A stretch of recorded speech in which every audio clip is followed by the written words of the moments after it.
Hello नमस्कार student, welcome to innovation study channel. आप सभी का यहाँ पे स्वागत करते हैं।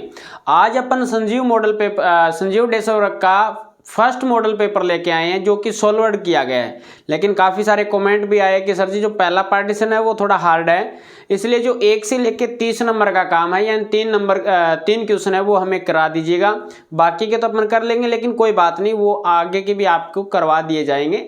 पूरी क्लास में बने रहिएगा स्टार्टिंग से लेके, और सेकंड से लेके 9 नंबर तक जो मॉडल पेपर है वो अपन ने कंप्लीट कर लिए हैं। वो आपको प्लेलिस्ट में मिल जाएंगे, या ऊपर आई बटन पे या नीचे डिस्क्रिप्शन में उसका लिंक मिल जाएगा, वहां से आप क्लासों को फॉलो कर सकते हैं। डेली क्लास लगती है। एक तरफ आपके एक्सीलेंट के जो मॉडल पेपर हैं वो भी चल रहे हैं, वो भी क्लास आप ज्वाइन करते होंगे। अगर आप चैनल पे नए हैं तो चैनल को सब्सक्राइब करें, पास में लगी बेल आइकन को दबाएं ताकि प्रत्येक वीडियो का नोटिफिकेशन आपको मिलता रहे और आप तुरंत उसका लाभ उठा सकें। चलिएगा, आज की क्लास का पहला ही क्वेश्चन रहने वाला है कि परमेय संख्या 129/2 की पावर 5 गुणा 5 की पावर 7 गुणा 5 की पावर 7 का दशमलव प्रसार है। अब ऊपर वाला अंश होता है, नीचे वाला हर होता है, ये आप जानते हैं किसी भिन्न में। तो जो हर होता है ना, नीचे वाला भाग, उसमें अगर 2 और 5 के अलावा कोई तीसरा नंबर आ जाता है, जैसे 3 आ गया, कोई नंबर और आ गया, 7 आ गया, तो इस प्रकार के कोई नंबर और आ जाते हैं तो वह अशांत हो जाता है। ये यानी तो अगर इसमें देखें अपन नीचे हर में देखेंगे तो 2 है, 5 है, 5 दो बार रिपीट कर दिया गया, 5 की पावर 7 और 5 की पावर 7। ठीक है, तो यहाँ पे क्या है, यह एक शांत आवर्ती का है। किस आवर्ती का है? हमें शांत आवर्ती का मिलेगा। इसमें नीचे यहाँ पर भी 5 है, यहाँ पर भी 5 है, यहाँ पे भी 2 की पावर 5 है, यानी ये नीचे हर है वो 2 की पावर m और 5 की पावर n के टर्म का है। 2 की पावर m और 5 की पावर n के टर्म का है, इसलिए यह शांत हो जाएगा। निम्न में से एक द्विघात बहुपद नहीं है। द्विघात बहुपद नाम से ही पता चलता है, द्वि माने 2, घात माने पावर, यानी वह बहुपद जिसकी मैक्सिमम पावर 2 होती है उसे अपन द्विघात बहुपद बोलते हैं। तो यहाँ पे देखिएगा x की स्क्वायर है, चलो ठीक है, x की स्क्वायर माइनस में 4 है, ये भी ठीक है। x की स्क्वायर माइनस में 4x प्लस में 4 है, ठीक है, ये भी सही है। x की पावर 3 माइनस में 3x स्क्वायर प्लस में 3x माइनस में 1। अब यहाँ पे देख लीजिएगा, इसकी मैक्सिमम पावर 3 है, ये त्रिघात बहुपद है। तो निम्न में से एक द्विघात बहुपद नहीं है, तो आपके पास में यही हो जाएगा, ऑप्शन नंबर डी आपके पास में राइट होगा। निम्न रेखिक समीकरण युग्म के हल। अब आपको 2 रेखिक समीकरण दिया गया, x प्लस में y और x माइनस में y। अब आपको x और y की वैल्यू बतानी है। अब देखिएगा, यहां से ये आपके पास 1 नंबर समीकरण, ये आपके पास 2 नंबर समीकरण, दोनों को जोड़ देते हैं ताकि y का कोएफिशिएंट माइनस का 1 है, y का कोएफिशिएंट प्लस का 1 है। दोनों को जोड़ेंगे तो प्लस और माइनस कट जाएंगे, रिजल्ट कितना बचेगा? यहां से देखिएगा x प्लस वाई बराबर 4 और ये है x माइनस में y बराबर 2। दोनों को जोड़ेंगे, कट गया, x और x कितना हो जाएगा? 2x, 4 2 6, x का मान कितना आएगा? 6/2, 6 में 2 का भाग लगाएंगे तो मान आएगा 3। तो x का मान आ गया 3। एक नंबर में रखेंगे तो y का मान कितना आ जाएगा? अभी y का मान 4 माइनस में 3 कितना आएगा? 1 आएगा। तो x का मान तो आ गया 3 और y का मान आ गया 1, यानी a नंबर ऑप्शन आपके पास में राइट हो जाएगा। चलते हैं नेक्स्ट पे। निम्नलिखित में से कौन द्विघात समीकरण को हल करने की एक विधि है? गुणनखंड विधि यानी फैक्टराइजेशन मेथड होता है, पूर्ण वर्ग विधि होती है, और द्विघात सूत्र जिसको अपन बोलते हैं श्रीधराचार्य सूत्र। तीनों के तीनों ये विधियां हैं द्विघात बहुपद ज्ञात करने की। तो आपके पास में ऑप्शन नंबर डी, यानी इसमें क्या दिया गया? उपयुक्त सभी, यानी ऑल, उपयुक्त सभी। तो आपके पास में ये तीनों विधियां हो जाएगी। AP 4 10 16 22 का प्रथम पद और सार्वय अंतर। प्रथम पद क्या है? 4। तो प्रथम पद आपके पास में ऑप्शन नंबर इसमें दिया गया और ऑप्शन नंबर इसमें दिया गया, यानी बी और सी में से होगा। सार्वय अंतर डी अपन जानते हैं कैसे निकालते हैं भी, 8 2, यानी दूसरे पद में से पहला पद घटाते हैं। दूसरा पद कितना दिया गया? 10, और 10 माइनस में 4 इजिकल टू 6। तो सार्वय अंतर डी का मान आ जाएगा 6। 4,6 आपके पास में ऑप्शन नंबर बी राइट हो जाएगा। 3.5 सेंटीमीटर त्रिज्या वाले वर्त का व्यास। अरे बड़े इजी क्वेश्चन है। अरे 3.5 सेंटीमीटर त्रिज्या का भैया, यानी ये 3.5 रेडियस है, हमें इसका डायमीटर निकालना है। डायमीटर निकालना है तो ये त्रिज्या का क्या होता है, दुगना होता है व्यास, तो 3.5 ही हो जाएगा, यानी आपके पास में 7 सेंटीमीटर। 3.5 प्लस में 3.5 यानी 7 सेंटीमीटर। बी ऑप्शन आपके पास में इसका राइट हो जाएगा। बिंदु -3,5 कौन से चतुर्थांश में है? x का मान माइनस का है, y का मान प्लस का है। तो आप देखते हैं कि ये चतुर्थांश अपन बनाते हैं यहाँ पे, ये फर्स्ट चतुर्थांश, ये सेकंड है, ये थर्ड है आपके पास में, ये फोर्थ है। पहले में दोनों ही प्लस के, सेकंड में x का मान नेगेटिव, y का मान पॉजिटिव देख लेते हैं, और तीसरे में दोनों ही नेगेटिव के, और चौथे में x का पॉजिटिव का, x का तो रहेगा पॉजिटिव का और y का रहेगा नेगेटिव का। तो पहला नेगेटिव और दूसरा पॉजिटिव, यानी ये आपके पास में हो जाएगा सेकंड नंबर चतुर्थांश में। किस में रहेगा? सेकंड। कौन सा ऑप्शन है? बी नंबर ऑप्शन आपके पास में राइट हो जाएगा। tan 45 प्लस में cot 45 का मान है, tan 45 का मान 1 होता है, प्लस में cot 45 का मान 1 होता है। दोनों को जोड़ देते हैं, दोनों को जोड़ देते हैं तो रिजल्ट कितना आएगा? 1 प्लस में 1 आपके पास में option number B. Option number B एक बार चेक और कर लेते हैं, कोई जल्दबाजी में गलत तो नहीं कर दिया ना। पहले में ए, दूसरे में डी, तीसरे में ए, चौथे में हमारे पास में जाएगा डी, पांचवें में बी, और छठे में जाएगा बी, और सातवें में जाएगा सातवें में जाएगा बी, और आठवें में जाएगा हमारे पास में बी। यानी यहाँ तक कीजिएगा नोट। अब अपन चलते हैं नेक्स्ट पे। अब देखिएगा स्टूडेंट, नेक्स्ट है आपके पास में कि कोस 90 माइनस में 48 डिग्री का मान होगा। कोस 90 माइनस में थीटा होता है साइन थीटा। फॉर्मूला होता है कोस 90 माइनस में थीटा साइन थीटा। यहाँ पे थीटा का मान कितना दिया गया है? 48 डिग्री दिया गया है, तो ऑप्शन नंबर सी हो जाएगा। कोस 90 माइनस में थीटा साइन थीटा, थीटा का मान 48 डिग्री है, तो ऑप्शन नंबर सी आपके पास में राइट हो जाएगा। निम्न में से एक माध्य ज्ञात करने का सूत्र नहीं है। माध्य राशियों का योग बटे राशियों की संख्या। राशि, ये समेशन किसको दर्शाता है? राशियों का योग बटे राशियों की संख्या। ये है सिग्मा एफ एक्स, यानी F I dot X I upon में sigma F I. Sigma F I को कैपिटल एन से भी लिख सकते हैं ना। अरे बेटा इस प्रकार से sigma F I is equal to capital N. ये है हमारे पास में प्रत्यक्ष विधि से, ये हमारे पास में F I D I upon में सिग्मा एफ आई, ये हमारे पास में कल्पित विधि से है। ये होता है राशियों का योग बटे राशियों की संख्या। लेकिन ऑप्शन नंबर बी जो माध्य का सूत्र नहीं है, सिग्मा एक्स प्लस में ए एच अपॉन में एन, ये माध्य ज्ञात करने का फॉर्मूला नहीं है। बहुलक ज्ञात करो। बहुलक में सबसे ज्यादा फ्रीक्वेंसी देखते हैं 8। 8 के सामने x का मान कितना है? 7। तो आपके पास में इसका बहुलक क्या हो जाएगा? 7 हो जाएगा। तो ऑप्शन नंबर सी आपके पास में राइट हो जाएगा। ऑप्शन नंबर सी राइट हो जाएगा। निम्नलिखित में से कौन सी संख्या किसी घटना की प्रायिकता नहीं है? प्रायिकता का मान कभी भी नेगेटिव नहीं हो सकता, कभी भी नेगेटिव नहीं हो सकता, और कभी भी 1 से बड़ा नहीं हो सकता। कभी भी 1 से बड़ा नहीं हो सकता और कभी भी नेगेटिव में नहीं हो सकता। 0.7 प्रायिकता है। 15% प्रतिशत निकालो बेटा। 15% कितना होता है? 15/100। प्रतिशत का साइन हटाओगे नीचे 100 लग जाएगा, यानी ये मान आएगा 0.15 0.15 मान आ गया। तो ये 15 यानी 1 से छोटा मान है, ये भी एक प्रायिकता है।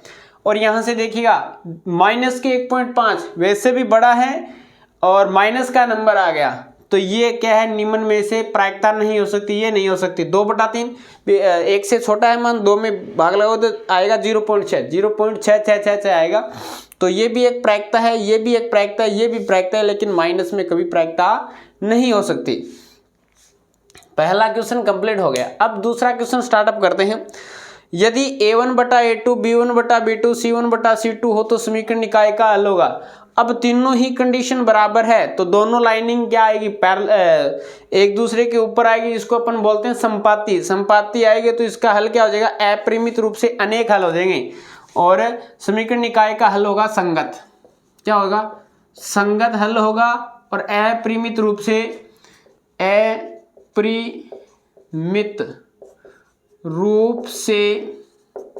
अनेक हल, अपरिमित रूप से अनेक हल होगा और समीकरण निकाय संगत होगा।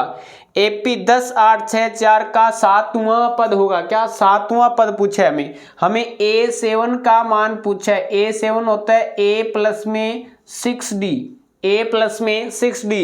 A का मान कितना है 10, A का मान यहाँ पे रख देते हैं 10 रख दिया प्लस में 6 इंटू D का मान कितना है भाई, D का मान रख दो कितना है, D का मान देखो 8 माइनस में A1 होता है तो यहाँ से 10 में से 8 जाएंगे, 8 दूसरा पद है, 10 में से 8 जाएंगे तो हमारे पास में रिजल्ट आएगा -2, तो D का मान आ गया -2। तो हमारे पास में 7वां पद क्या हो जाएगा, यानी 10 माइनस में 6 दूनी 12 प्लस और माइनस माइनस 6 दूनी 12, तो रिजल्ट आएगा -2 है। तो 7वां पद क्या है अभी -2, 7वां पद क्या हो जाएगा -2 हो जाएगा। किसी बाहरी बिंदु से वृत्त पे खींची गई स्पर्श रेखाओं की संख्या, कितनी स्पर्श रेखाएं खींची जा सकती है।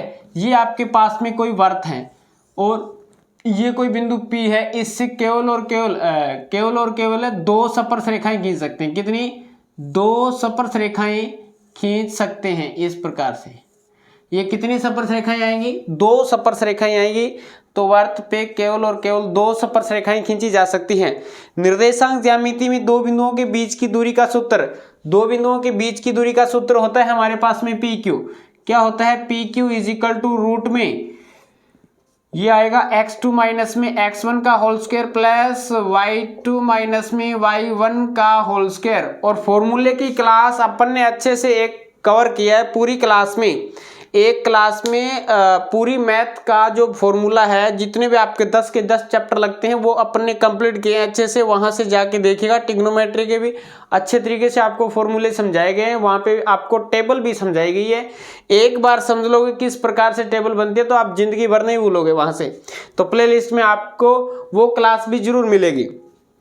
Sign 90 minus theta, sine 90 minus theta हमारे पास में होता है कॉस थीटा। कितना होता है, कॉस थीटा होता है। बंटन 7 4 6 3 8 5 9 की माध्यिका, माध्यिका बोले तो माध्यक, तो पहले काउंट कर लेते हैं 1 2 3 4 5 6 7, 7 नंबर। n का मान विषम है तो सबसे पहले तो इसको आरोही क्रम में लिखते हैं। आरोही कौन सा क्रम होता है, छोटे से बड़ा। तो सबसे छोटा नंबर है 3 4 5, 3, 4, 5, 6, 7, 8, 9, ये आपके पास में 7 नंबर हैं। इसमें माध्यिका होती है, यानी हम माध्यिका निकालेंगे तो माध्यिका निकालने का फॉर्मूला मैं थोड़ा ऊपर लिख देता हूँ। माध्यिका या माध्यक एक ही बात होती है, कंफ्यूज मत हो जाना कि सर हमें तो माध्यक पढ़ाया जाता है, माध्यिका नहीं। माध्यिका और माध्यक एक ही बराबर होते हैं। तो इसको कैपिटल M से लिखते हैं n प्लस में 1/2वां पद। अगर n का मान विषम है, ठीक है, n का मान 7 प्लस में 1/2वां पद, और यहां से आ जाएगा 7 प्लस 1 यानी 8/2वां पद, और यहां से भाग दे दो 4वां, 8 में 2 का भाग देंगे 4वां पद आएगा, 4वां और पद, 4वां पद देख लो कौन सा है, पहला दूसरा तीसरा चौथा, 4वां पद यानी माध्यक होता है, माध्यिका होती है बीच का मान। तो इसकी माध्यिका कितनी हो जाएगी हमारे पास में 6 हो जाएगी। एक बार आंसर चेक कर लेते हैं बेटा। हाँ ठीक है, अनंत हल है और संगत है, -2 है। कहाँ पे निकाला है, ठीक है, यहाँ पे A7 का मान -2 है, ठीक है, कोसेक थीटा है, बंटन की माध्यिका भी आपके पास में 6 है। तो यहाँ तक लीजिएगा स्क्रीनशॉट। अब चलते हैं नेक्स्ट पे। अब देखिएगा स्टूडेंट, आपके पास में 3 नंबर का फर्स्ट है, 2 संख्याओं का गुणनफल 180 है तथा HCF 3 है, तो हमें इसका एलसीएम ज्ञात करना है। हमें क्या निकालना है, इसका एलसीएम निकालना है। तो देखिएगा एलसीएम कैसे निकालेंगे। एलसीएम बराबर होता है दोनों संख्याओं का गुणनफल। दोनों संख्याओं का गुणनफल कितना दिया गया है 180, अपॉन में आएगा HCF, और HCF कितना दिया गया है 3। फॉर्मूला होता है एलसीएम गुणा HCF बराबर दोनों संख्याओं का गुणनफल। तो एलसीएम निकालते हैं तो दोनों संख्याओं का गुणनफल अपॉन में HCF, दोनों संख्याओं का गुणनफल 180 है, भाग लगा देंगे, कितना आएगा हमारे पास में आएगा 60। तो इसका एलसीएम कितना आएगा 60 हमारे पास में आएगा। छोटा क्वेश्चन है, कोई दिक्कत नहीं। सेकंड नंबर देखते हैं, x² प्लस में 3x प्लस में 1 को x माइनस में 2 से भाग देने पे शेषफल कितना बचता है। शेषफल कितना बचता है, तो अब भाग दे के देखना है शेषफल कितना बचेगा। यहाँ पे x की स्क्वायर है, प्लस में 3x है, प्लस में 1 है, हमें देना है भाग x माइनस में 2 से। किससे भाग देना है, x माइनस में 2 से भाग देना है।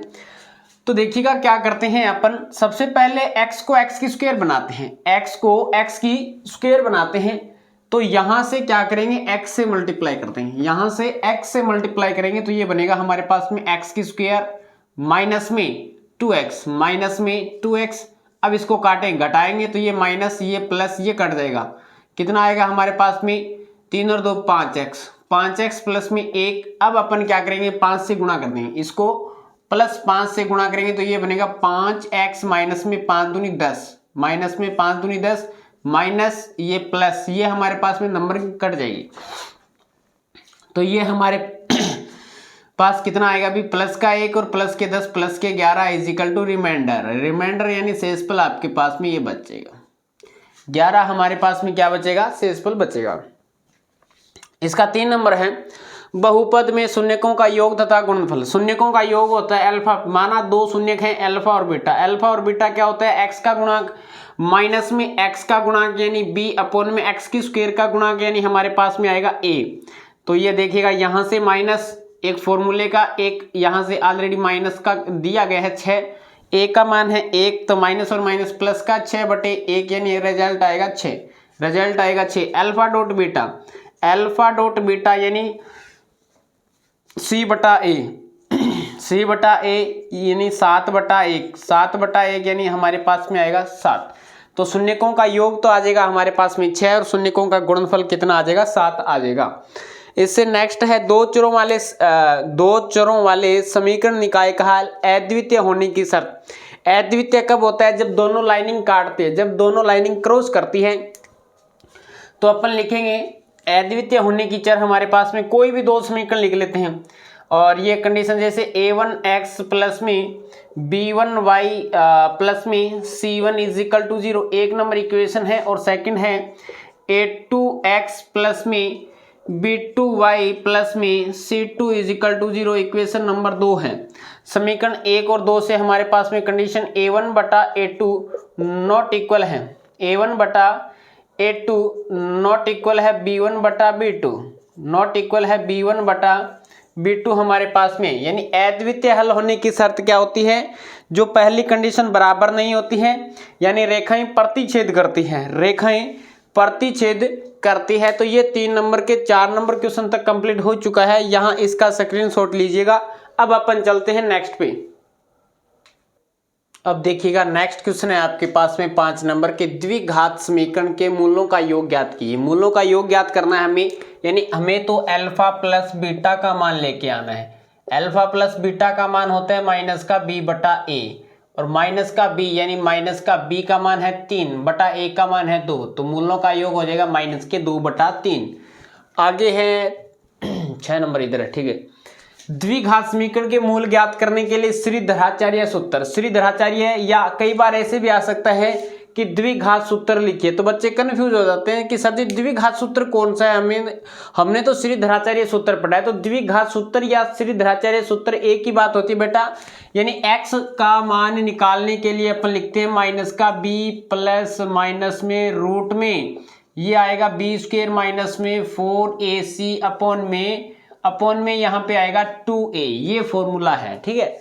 अब चलते हैं, किसी वर्त पे खींची गई स्पर्श रेखा और त्रिज्या के बीच में कितने डिग्री का कोण होता है। इस प्रकार से आपने कोई वर्त पे स्पर्श रेखा खींच दी और ये त्रिज्या के साथ में कितने डिग्री का एंगल बनाती है, यहाँ पे हमेशा ही 90 डिग्री का कोण बनाती है। तो लिखेंगे 90 डिग्री, या अपन लिख सकते हैं इसको समकोण। क्या होती है अभी, समकोण यानी 90 डिग्री का कोण बनाती है। 8 नंबर देखिएगा, निर्देशांक 4,3 में भुज और कोटि है। भुज किसे कहते हैं, x के मान को, तो यहाँ पे हो जाएगा भुज तो हमारे पास में हो जाएगा 4 और कोटि हमारे पास में हो जाएगा, कोटि का मान हमारे पास में हो जाएगा 3, कोटि का मान हमारे पास में हो जाएगा 3 और भुज का मान है हमारे पास में 4। और आगे है 9 नंबर कि बंटन का माध्य ज्ञात कीजिएगा। ये दोनों 9 नंबर कैसे हो गए, एक इसमें 11 नंबर है, कौन सा है रे, बंटन का माध्य, हाँ ये 11 नंबर है, ठीक है। अब मान ज्ञात कीजिए, cos 30 डिग्री का मान कितना होता है? cos 30 डिग्री का मान होता है √3/2 माइनस में sin 60 का मान होता है √3/2। ये प्लस का ये माइनस का कट के रिजल्ट कितना आएगा? 0 आएगा। आगे है 10 नंबर, यदि sin 3a इजिकल टू 1 हो तो x का मान ज्ञात करो। x का मान ज्ञात करना है।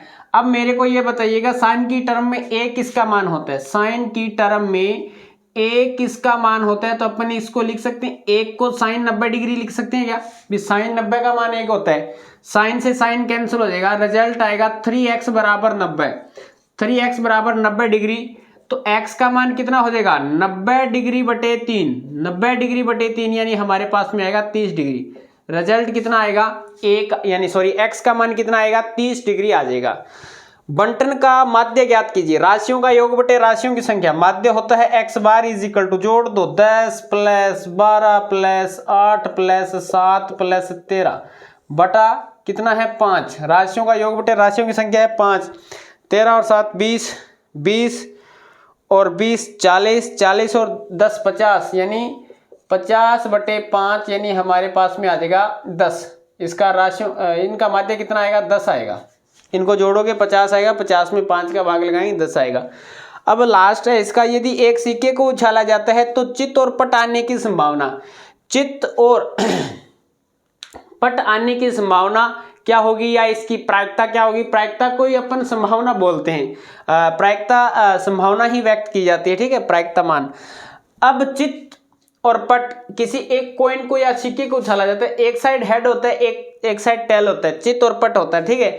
तो चित्त और पट आने की संभावना लिखेंगे, हेड या टेल आने की प्रायिकता या संभावना होगी 1/2।